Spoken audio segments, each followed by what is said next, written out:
जहाँ विश्वास है वहीं शक्ति है, वहीं जीत है और वहीं आपके सपने पूरे होते हैं। इसलिए सबसे पहले खुद पर विश्वास करना सीखिए। नमस्कार दोस्तों, आज के वीडियो में हम डिस्कस करेंगे 11 मार्च के करंट अफेयर पे। और देखिए, आज के वीडियो में टोटल हम 10 करंट अफेयर पर चर्चा करेंगे और साथ में इनके स्पेशल फैक्ट को हम पूरे डिटेल में जानेंगे। और देखिए, इस वीडियो के लास्ट में आपसे 5 क्वेश्चन वीडियो पूछाएंगे, तो आपको इन पांचों प्रश्नों के जवाब भी देना है। तो शुरू से लास्ट तक वीडियो में बने रहिए। और देखिए, इस वीडियो को पूरा देखने के बाद आप इसकी पीडीएफ फाइल भी डाउनलोड कर सकते हैं। नीचे डिस्क्रिप्शन बॉक्स में आपको इस वीडियो की पीडीएफ लिंक मिल जाएगी। और अगर आप इस चैनल पर नए हैं तो चैनल को भी सब्सक्राइब करके बेल आइकन प्रेस कर दीजिए और वीडियो को लाइक करके इसको शेयर भी कर दीजिएगा, ताकि और भी स्टूडेंट इस वीडियो को देख के इससे लाभ ले सकें। तो चलिए स्टार्ट करते हैं आज के करंट अफेयर को। लेकिन सबसे पहले बात कर लेते हैं कल के करंट अफेयर में पूछे गए सभी क्वेश्चन अपडेट के सही उत्तरों की। देखिए, कल क्वेश्चन अपडेट का पहला प्रश्न है कि महिला टी20 विश्व कप 2020 को किसने जीता है। तो देखिए, इसको जीता है ऑस्ट्रेलिया ने भारत को हराकर। और दूसरा था कि times of India sports award 2019 में sports person of the year का खिताब किसे दिया गया। तो देखिए, ये खिताब दिया गया है पीवी सिंधु को। और देखिए, जो आपका ये times of India sports award था, तो इसके सभी विनर की लिस्ट मैंने आपको बताई थी परसों। तो परसों का वीडियो देखिए, उसको नोट कर लीजिएगा, क्योंकि यहाँ से एग्जाम में प्रश्न बनेंगे। और तीसरा था कि हाल ही में किसने हैदराबाद मेट्रो से क्यूआर आधारित टिकटों के लिए समझौता किया। तो देखिए, ये समझौता किया है पेटीएम ने। और चौथा था कि पांचवें बिम्स्टेक शिखर सम्मेलन की मेजबानी कौन करेगा। तो देखिए, जो आपका पांचवा बिम्स्टेक शिखर सम्मेलन होगा, इसकी मेजबानी करेगा श्रीलंका। और पांचवा था कि किस व्यक्ति ने हाल ही में भारत के नए मुख्य सूचना आयुक्त यानी कि सेंट्रल इंफॉर्मेशन कमिश्नर के रूप में जो शपथ ली है। तो देखिए, इनका नाम है विमल जुल्का। इनको अपॉइंट किया गया था जनवरी में, लेकिन अभी हाल ही में इनको इनके पद और गोपनीयता की शपथ दिलाई है भारत के राष्ट्रपति रामनाथ कोविंद ने। और देखिए, आज के करंट अफेयर का पहला प्रश्न है कि हाल ही में किस भारतीय धाविका को नाडा के द्वारा प्रतिबंधित किया गया। तो देखिए, जो आपका नाडा है यानी कि नेशनल एंटी डोपिंग एजेंसी है, इसने भी हाल ही में एक भारतीय धाविका है प्राची चौधरी, जो कि उत्तर प्रदेश से बिलोंग करती हैं, तो इनको जो है प्रतिबंधित कर दिया है। और क्यों किया है।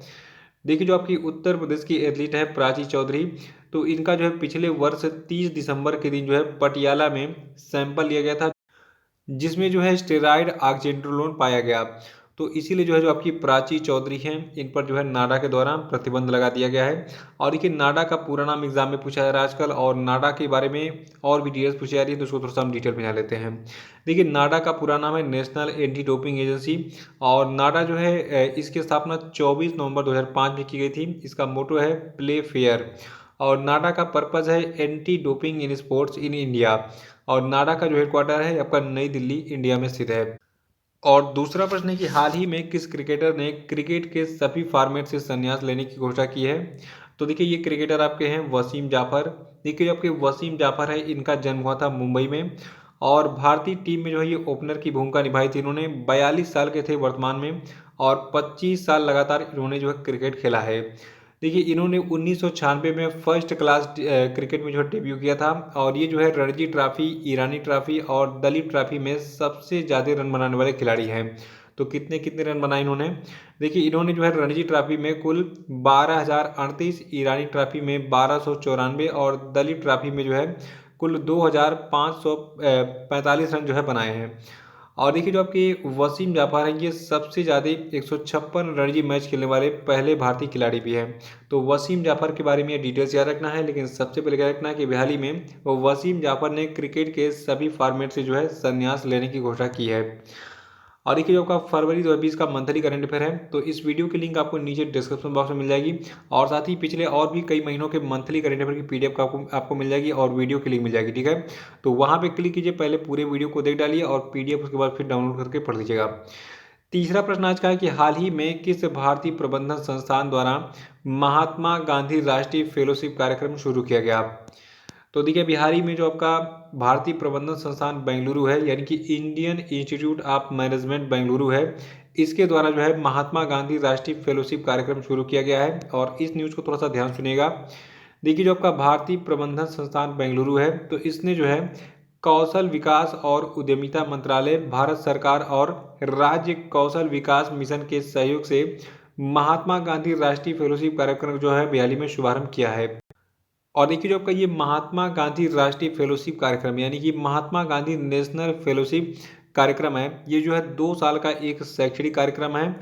और महात्मा गांधी नेशनल फेलोशिप के तहत जो है जो आपके फेलो होंगे जिनको इस फेलोशिप के लिए चुना जाएगा, ठीक है, तो उनको पहले साल में 50,000 रुपये और दूसरे साल में 60,000 रुपये जो है मिलेंगे, किस लिए, इनकी पढ़ाई को पूरा करने के लिए। तो ये सभी डिटेल्स याद रखना है इस महात्मा गांधी राष्ट्रीय फेलोशिप कार्यक्रम के बारे में। चौथा प्रश्न है कि हाल ही में भारतीय तटरक्षक के द्वारा किस स्थान पर सारेक्स 2020 अभ्यास का जो है आयोजन किया गया था। तो देखिए जो आपका ये सारेक्स 2020 अभ्यास था, इसका आयोजन किया गया था गोवा में। और देखिए गोवा के जो है वास्को साउथ गोवा डिस्ट्रिक्ट में जो है इसका आयोजन किया गया था। और सारेक्स का पूरा नाम एग्जाम में पूछा सकता है। तो देखिए सारेक्स का पूरा नाम है सर्च एंड रेस्क्यू एक्सरसाइज, ठीक है। तो ये प्रश्न एग्जाम में घुमा के भी पूछ सकता है कि अभी हाल ही में किस स्थान पर जो है सर्च एंड रेस्क्यू एक्सरसाइज 2020 का जो है आयोजन किया गया था भारतीय तटरक्षक के द्वारा। तो देखिए ये प्लेस आपका रहा जो आपका वास्को साउथ गोवा डिस्ट्रिक्ट है गोवा का, वहां पे, ठीक है। पांचवा प्रश्न है कि टोक्यो ओलंपिक के लिए क्वालिफाई करने वाली पहली महिला मुक्केबाज कौन बन गई हैं। तो देखिए ये पहली महिला मुक्केबाज बनी आपकी हैं पूजा रानी। तो पूजा रानी जो है जो आपका टोक्यो ओलंपिक 2020 है इसके लिए इन्होंने अभी हाल ही में क्वालिफाई कर लिया है। और देखिए पूजा रानी ने जो है 75 किलोग्राम वर्ग में जो है क्वालिफाई किया है। और साथ ही जो आपकी विकास कृष्णन है, ठीक है, ये भी एक महिला बॉक्सर है विकास कृष्णन। तो इन्होंने 69 किलोग्राम वर्ग में जो है ओलंपिक के लिए यानी कि टोक्यो ओलंपिक के लिए जो है क्वालिफाई कर लिया है। तो इन दोनों का नाम आपको याद रखना है। और छठा प्रश्न है कि हाल ही में जारी पोषण अभियान के प्रतिभागियों की सूची में पहले स्थान पर कौन सा राज्य रहा। तो देखिए ये राज्य आपका है तमिलनाडु। तमिलनाडु जो है ये पोषण अभियान के प्रतिभागियों की सूची में पहले स्थान पर रहा। देखिए जो आपका राष्ट्रीय पोषण मिशन है इसके बारे में थोड़ा सा हम डिटेल में जान लेते हैं। देखिए जो आपका राष्ट्रीय पोषण मिशन है यानी कि नेशनल न्यूट्रिशन मिशन है, इसका उद्देश्य छोटे बच्चे, गर्भवती माताओं, महिलाओं और किशोरियों में जो है कुपोषण और एनीमिया को कम करना है।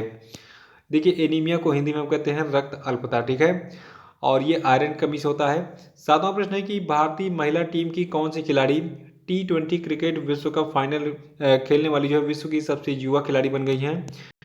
तो देखिए इनका नाम है शेफाली वर्मा। देखिए जो आपकी शेफाली वर्मा है इन्होंने अभी हाल ही में ऑस्ट्रेलिया के खिलाफ महिला T20 विश्व कप के फाइनल में उतरते ही ये उपलब्धि हासिल कर ली। देखिए अभी हाल ही में जो आपका T20 क्रिकेट विश्व कप आयोजित किया गया था, ठीक है, तो इसमें ऑस्ट्रेलिया की महिला टीम विजेता बनी थी भारत की महिला टीम को हराकर, ठीक है। और उसी फाइनल मैच में शेफाली वर्मा ने खेला था ओपनर के तौर पर। और देखिए जबकि शेफाली वर्मा है इनकी उम्र वर्तमान में अभी केवल 16 साल है। और शेफाली वर्मा जो है इनसे पहले ये रिकॉर्ड किसके नाम था। देखिए शेफाली वर्मा से पहले ये रिकॉर्ड जो है वेस्ट इंडीज़ की महिला क्रिकेटर शकाना क्विंटाइन के नाम से था, ठीक है। ये जो है सबसे युवा महिला खिलाड़ी थी T20 क्रिकेट विश्व कप में फाइनल खेलने वाली। लेकिन अब जो है शेफाली वर्मा 16 साल की उम्र में T20 क्रिकेट विश्व कप फाइनल खेलने वाली विश्व की सबसे युवा खिलाड़ी बन गई हैं, ठीक है। ये चीज़ आप जरूर याद रखेंगे। और देखिए आठवां प्रश्न है कि freedom in the world 2020 report में भारत को किस स्थान पर रखा गया है।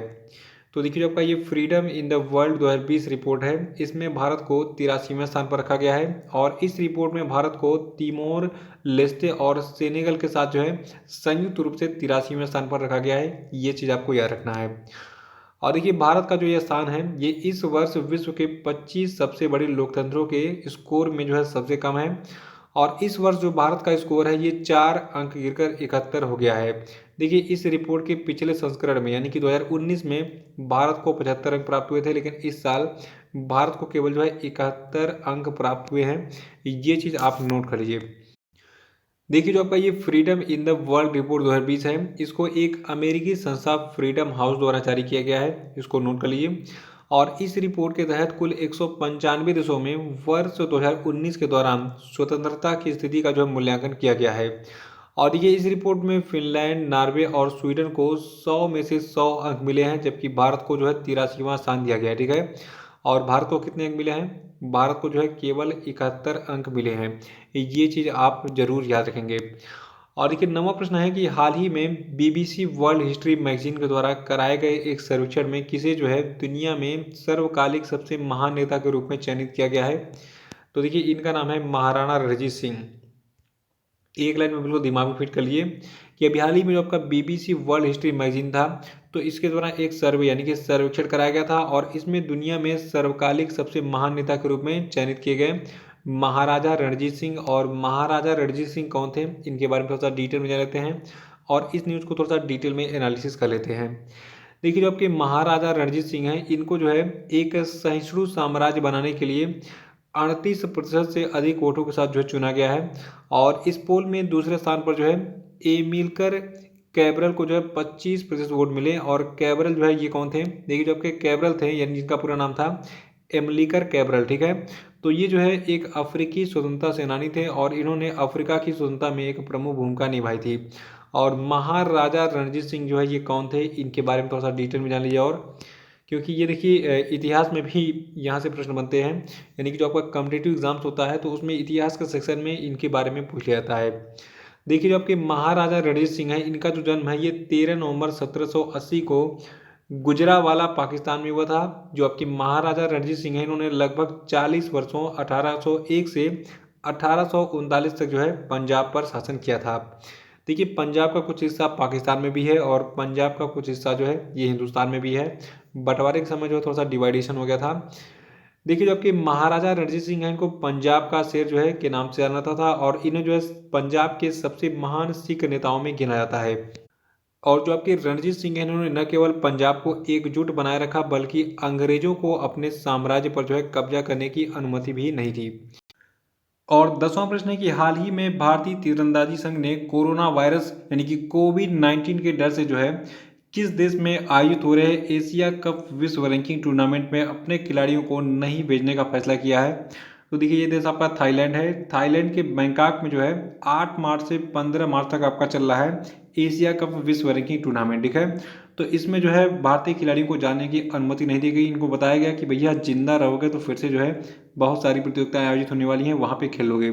तो इसीलिए भारतीय तीरंदाजी संघ ने कोरोना वायरस के डर से जो है एशिया कप विश्व रैंकिंग टूर्नामेंट में पार्टिसिपेट करने के लिए अपने खिलाड़ियों को थाईलैंड नहीं भेजा। तो ये थे आपके आज के सभी महत्वपूर्ण करंट अफेयर। और अब हम बात कर लेते हैं आज के सभी क्वेश्चन पे। तो आप सभी लोगों को इसके आंसर देने हैं। देखिए पहला प्रश्न आपके लिए है कि नियंत्रक एवं महालेखा परीक्षक यानी कि कंट्रोलर एंड ऑडिटर जनरल की रिपोर्ट के अनुसार 2014 से 2016 के बीच में भारत में 40% पर्यावरणीय अपराध जो है ये किस राज्य में हुए हैं, इसका आंसर बताइए। और आपके लिए दूसरा प्रश्न है कि किस राज्य सरकार ने हाल ही में राम वन गमन पथ निर्माण के लिए एक ट्रस्ट गठित करने का निर्णय लिया है, इस राज्य सरकार का नाम बताइए।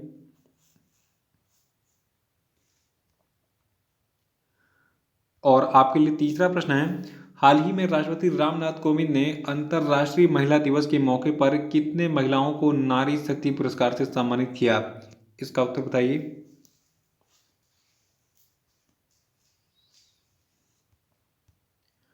और चौथा प्रश्न है कि निम्न में से कौन सा देश हिंद महासागर आयोग में 5वें पर्यवेक्षक के रूप में शामिल हुआ है, इसका उत्तर बताइए।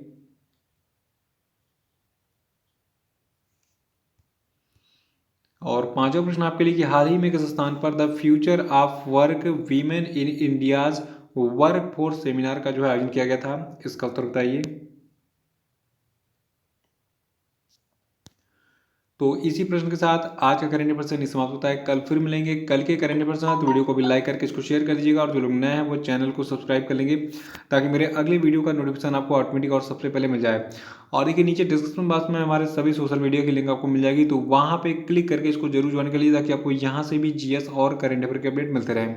तो इसी के साथ बहुत बहुत धन्यवाद। Thank you and have a nice day.